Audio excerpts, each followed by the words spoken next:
और उसकी तसल्ली और उसका इत्मीनान और उसकी खुशी आपकी जिंदगियों पर बादशाही और हुकूमत करे। आमीन आमीन आमीन। आमीन। तो मैंने पिछले संडे जहां से मैसेज शुरू किया था, आज मैं वहीं से फिर शुरू करूंगा। करंथस के नाम पौलुस रसूल का पहला खत,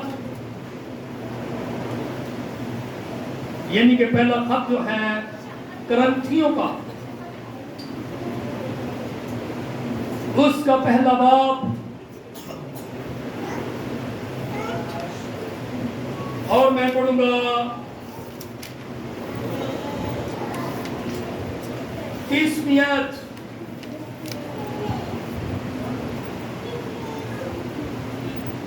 लेकिन तुम उसकी तरफ से मसीह यीशु में हो, जो हमारे लिए खुदा की तरफ से हिकमत ठहरा। यीशु मसीह जो है वो खुदा की तरफ से हमारे लिए क्या ठहरा? हिकमत। और ये जो हिकमत है, कैसी हिकमत है? लिखा कि यह नहीं रासबाजी और पाकीज़गी और मखलसी। हालेलुया। ये हिकमत ठहरा है, और इसकी हिकमत में हमें क्या मिला है? इसकी हिकमत है क्या? रास्तबाजी, पाकीज़गी और मुखलसी। हालेलुया। पिछले संडे मैंने पाकीज़गी के ऊपर बात की थी,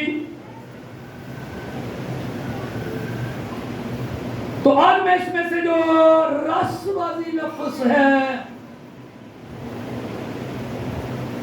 इसके ऊपर बात करूंगा। ये नहीं कि वो रास्तबाज ठहराएगा या रास्तबाज हम होंगे, बल्कि लिखा है कि वो हमारे लिए रास्तबाजी ठहरा है।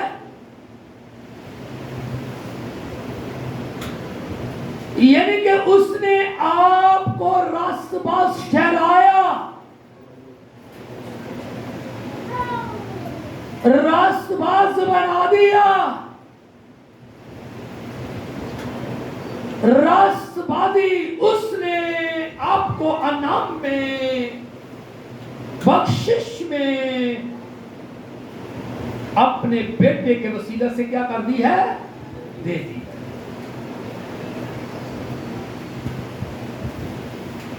यानी कि यह नहीं कि हम कोशिश करेंगे तो रास्तबाज बनेंगे, क्योंकि ये कामों वाली रास्तबाजी, शरीयत वाली रास्तबाजी नहीं, बल्कि फजल वाली, ईमान वाली क्या है? रास्तबाजी है।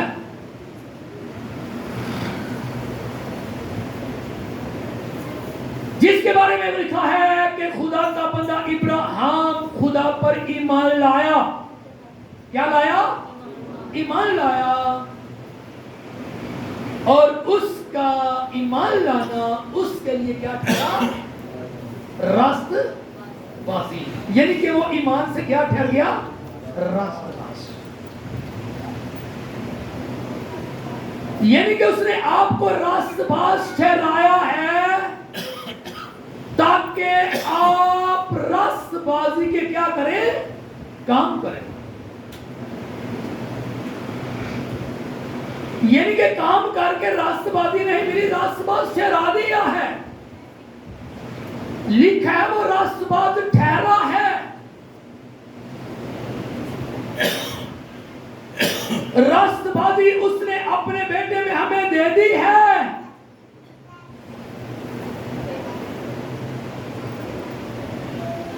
ताकि हम राष्ट्रवादी के जो नेक अच्छे काम है वो करें। सो 25 के ऊपर तो मैंने बात की थी। ये राष्ट्रवादी है क्या? ये नहीं केवल राष्ट्रवादी हमारे लिए ठहरा है, उसने ठहराया है। ये नहीं कि हमें राष्ट्रवादी में उसने हमें ईमानदारी, सच्चाई और जो दयानतदारी की रूह है उससे उसने हमें क्या कर दिया है? ममूर कर दिया। राष्ट्रवादी यानी कि राष्ट्रवाद, इसके में है ईमानदारी, सच्चाई, दयानतदारी, यानी कि उसने हमें ईमानदारी की रूह से क्या कर दिया है? मबूर कर दिया है। उसने आपको सच्चाई के रूह से मबूर किया है। उसने आपको दयानतदारी के रूह से क्या कर दिया? मबूर कर दिया।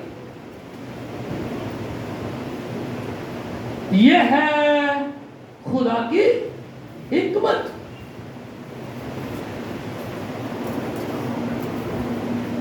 यीशु मसीह क्या है? खुदा की, मेरे पीछे बोले, यीशु मसीह खुदा क्या है? हिकमत।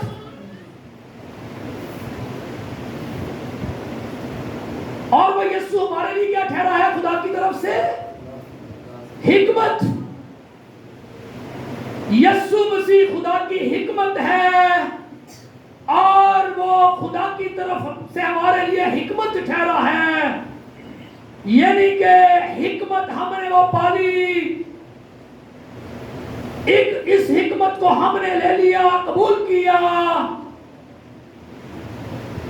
यह हिकमत हमारे अंदर आ गई। तो इस हिकमत से हमें क्या मिल गई? राष्ट्रवादी।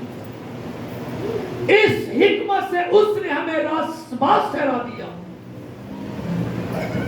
राष्ट्रवादी की रूह बख्शी। ईमानदारी, सच्चाई और दयानतदारी जो है ये हमें खुदा की तरफ से बख्शिश में, अनाम में क्या है? मिली है। Hallelujah, hallelujah. यानी कि सच्चाई जो है, दयानतदारी, ईमानदारी, जो खुदा के फर्जंद हैं, राष्ट्रवाद हैं, ईमानदार हैं, इनके अंदर क्या हो चुकी है? मुंतकिल। क्योंकि जब हम करंथस के नाम पौलुस रसूल का दूसरा खत पढ़ते हैं, 5वां बाब और 20वीं आयत।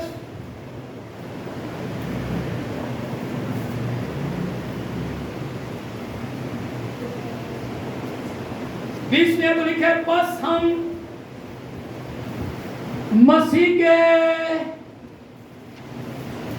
एलजी हैं। क्या है? एलजी। किसके? मसीह के। एलजी मैंने कासद, पैगंबर,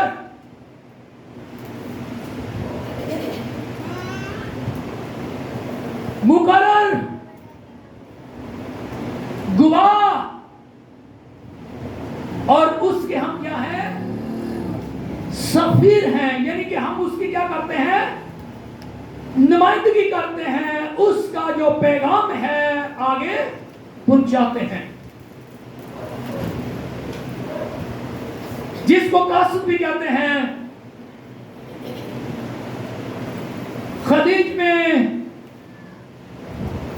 बैरा अरब में इसे कासिद बोला जाता है, पैगाम देने वाला, खबर देने वाला, दिला देने वाला। तो रसूल कहते हैं उसके अलजी हैं, गोया हमारे वसीला से खुदा इल्तमास करता है। क्या करता है? इल्तमास। इल्तमास करता कौन है? खुदा। किनके वसीला से? हमारे वसीला से खुदा क्या कर रहा है? इल्तमास। ये कैसा खुदा है जो इल्तमास कर रहा है?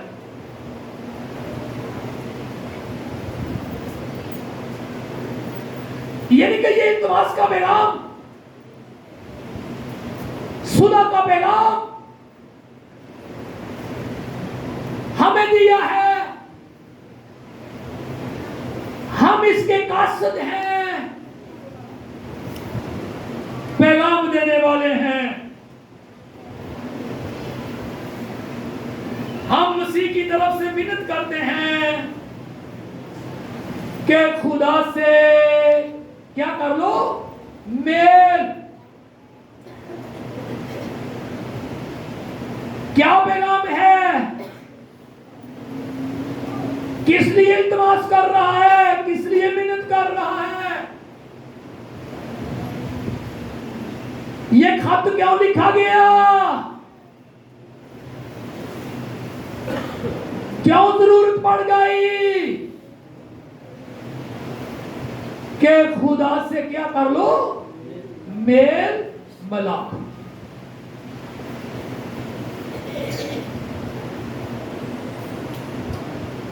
इसके लिए खुदा हम में होकर मिन्नत करता है। कहते हैं हम खुदा की तरफ से मिन्नत करते हैं। ये पैगाम खुदा ने हमें दिया है।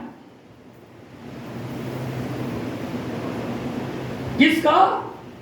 मेल मिलाप का। लिखा जो गुनाह से वाकिफ ना था उसी को उसने हमारे वास्ते क्या ठहराया? गुनाह। लिखा वो गुनाह से वाकिफ नहीं था, उसने कोई नहीं गुनाह किया,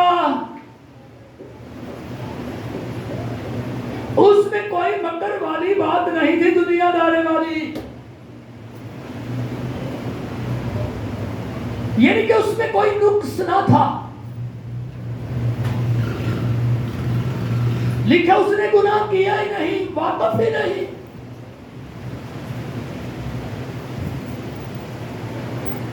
लिखा फिर भी उसने उससे हमारे लिए क्या ठहरा दिया? गुनाह। किसके लिए मसीह गुनाह बना? किसके लिए गुनाहगार ठहरा? किसके लिए ठहरा मेरी बहनों? ऊंची बोलो, किसके लिए गुनाहगार ठहरा? किन के गुनाहों को उसने पिया? अब क्यों गुनाह लिए उसने? क्यों गुनाह ठहरा? क्यों गुनाहगारों में शुमार किया गया? लिखा ताकि हम उसमें होकर, बड़ी खास बात है, गौर से सुने। लिखा वो इसलिए गुनाह ठहरा जो गुनाह से वाकिफ ना था, जिसने गुनाह किया ही नहीं। लिखा वो हमारे लिए इसलिए गुनाह ठहरा ताकि हम उसमें होकर क्या हो जाए? खुदा की रास्तबाजी हो जाए। इस बात को आप कबूल करते हैं? इस बात पर आप ईमान रखते हैं कि हम खुदा की रास्तबाजी हैं? ये गुनाहगारी वाला प्रचार कहां से आ गया है? हर इबादत में, हर द्वार में, हर ईद पर जब भी बंदा झुकता है कहता है मैं पापी हूं, गुनाहगार हूं, ये कौन सी दुआ है? लिखे कि वो गुनाह से वाकिफ नहीं था, उसने गुनाह ले लिया, गुनाह को पी लिया, गुनाह ठहरा, यानी कि उसने हमारे गुनाहों को ले लिया अपने ऊपर, हमारे गुनाहों का कफारा दे दिया, इब्जी बन गया, दरमियानी बन गया। तो उसके बारे में तो लिखा है कि मैं उनके गुनाहों को और बेदीनियों को फिर कभी याद ना करूं। खुदा गुनाह याद नहीं करता, वो गुनाह का इकरार कर रहा है, वो रहम कर रहा है। उसने रास्तबाज ठहरा दिया है, रास्तबाजी दे दी है, ईमानदारी की रूह से, सच्चाई की रूह से, दयानतदारी की रूह से अमूर किया है। हम क्यों नहीं इसे कबूल करते हैं? क्या मुश्किल बन गई है? इसको अंदर लेने में क्या मुश्किल है आपको? उसके साथ मिलकर इकरार करना क्यों मुश्किल है आपके बनवा? क्या हम पैदा हुए, हमने तौबा कर दी, बपतिस्मा ले लिया, उसके चाल चलते, शायरबानी देते, रस्में करते, ईदें बनाने वाले, गीत गाने वाले, कलाम सुनाने वाले, सलीबे लटकाने वाले, हमने सफेद जोगे पहने हुए, वो कहते हैं रास्तबाजी और रास्तबाज ठहराया है, बरी किया है, लेकिन हम कहां हैं? ये शैतान की चाल है। किसकी? शैतान की चाल है। क्योंकि हम जो अंजीर है, खुशखबरी है, उसका प्रचार नहीं कर रहे, बल्कि हम गुनाह का क्या कर रहे हैं? प्रचार। तो जो गुनाहगार है वो तो उसके तो बचने के चांस है, उसने तौबा कर ली, लेकिन जो गुनाह का प्रचार करने वाला है, जो गुनाह को हर संडे कायम रखने वाला है, उसका अपना गुनाह कायम, उसकी पूरी जमात का गुनाह कायम, वो अपनी पूरी जमात को और खुद की तरफ बढ़ रहा है, जहन्नम की आग की तरफ कहा है, खुद भी जा रहा है और मान को भी की तरफ जा रहा है, क्योंकि उसके अंदर ईमानदारी की रूह नहीं, मुस्बत सोच नहीं, मनफी सोच है, वो ना उम्मीद है, और ना उम्मीदी क्या है? गुनाह है। खुदा के कलाम में लिखा है कि तू यकीनी तौर पर इन बातों का क्या कर? दावा कर, इकरार कर कि मैं गुनाहगार था, तो अब खुदा ने मुझे क्या कर दी है? निजात दी है। लिखा हम थे गुनाहगार, लेकिन अब खुदा ने हमें क्या दी है? निजात दी है। अब उसने हमें बरी किया है, रास्तबाज ठहराया है। ठीक है, तो लिखा कि तू इन बातों का क्या कर? इकरार कर, दावा कर, गवाही दे। कासद किस बात का है? पैगाम किस बात का दे रहा है? गुनाह का। क्योंकि लिखा है कि वो शरीयत की किताब पढ़कर अभी तक उनके ज़हनों पर क्या पड़ा है? पर्दा। बेशक औहदा बड़ा है, डिग्री बड़ी है, लाइसेंस बड़ा है, नाम बड़ा है, लेकिन शैतान ने क्या कर दिया है? ज़हन बंद कर दिया। बातन नहीं रोशन हुआ, तारीकी में है, अंधेरे में है। जो अपने आप को अभी तक कहता है कि मैं गुनाह में ही हूं, गुनाहगारी हूं, उसने यीशु का सिर्फ क्या किया है? नाम सुना है, उसे जाना और पहचाना नहीं।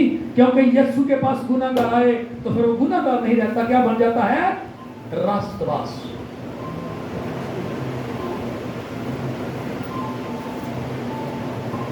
तो लिखा कि वो गुनाह से वाकिफ नहीं था, हमारे लिए गुनाह ठहरा ताकि हम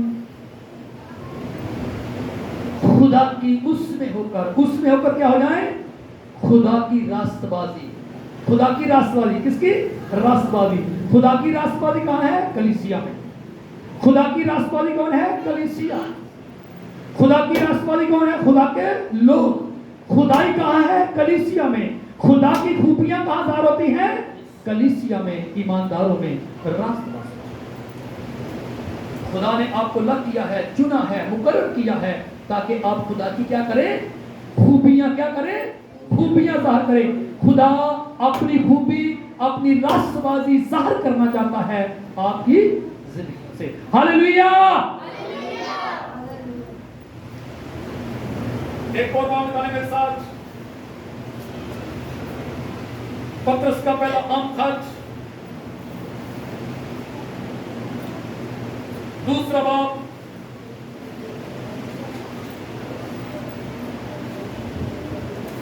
और उसकी 22वीं आयत से लेकर 24 तक पढ़ूंगा।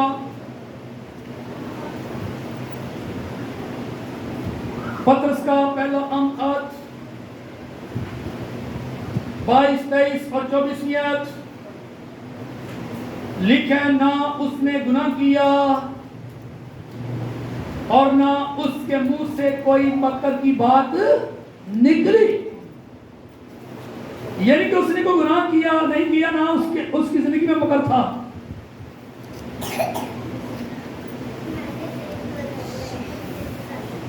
ना वो गालियां खाकर गालियां देता था और ना दुख पाकर किसी को धमकाता था, बल्कि अपने आप को सच्चे इंसाफ करने वाले के सुपुर्द करता था।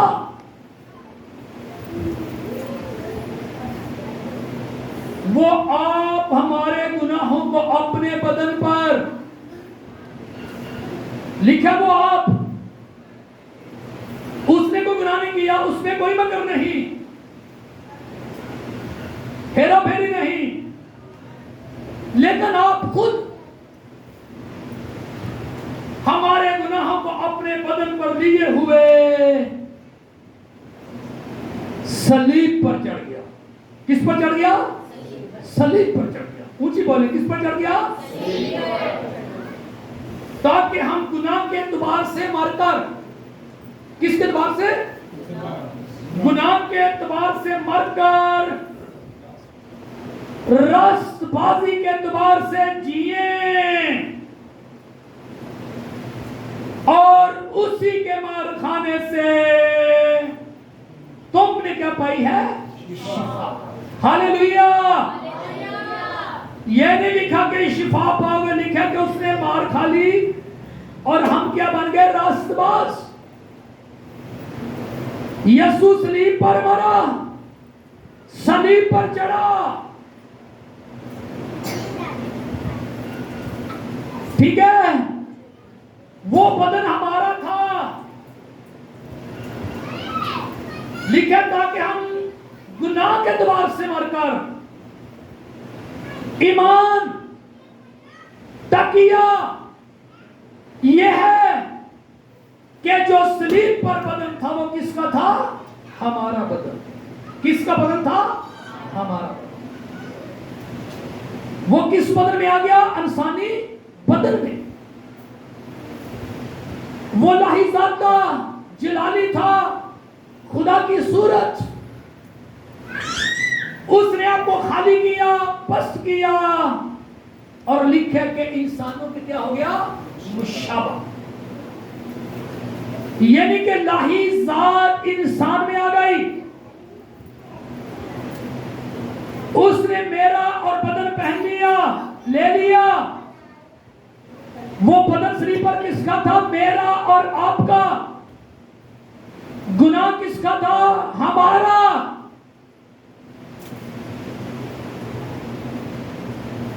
और वो बदन को लेकर कहां चढ़ गया? सलीब पर। हम ईमान में, ईमान क्या है? ईमान यह है कि मैं मसीह के साथ क्या हुआ? मर गया। मसीह के साथ में दफन होगा।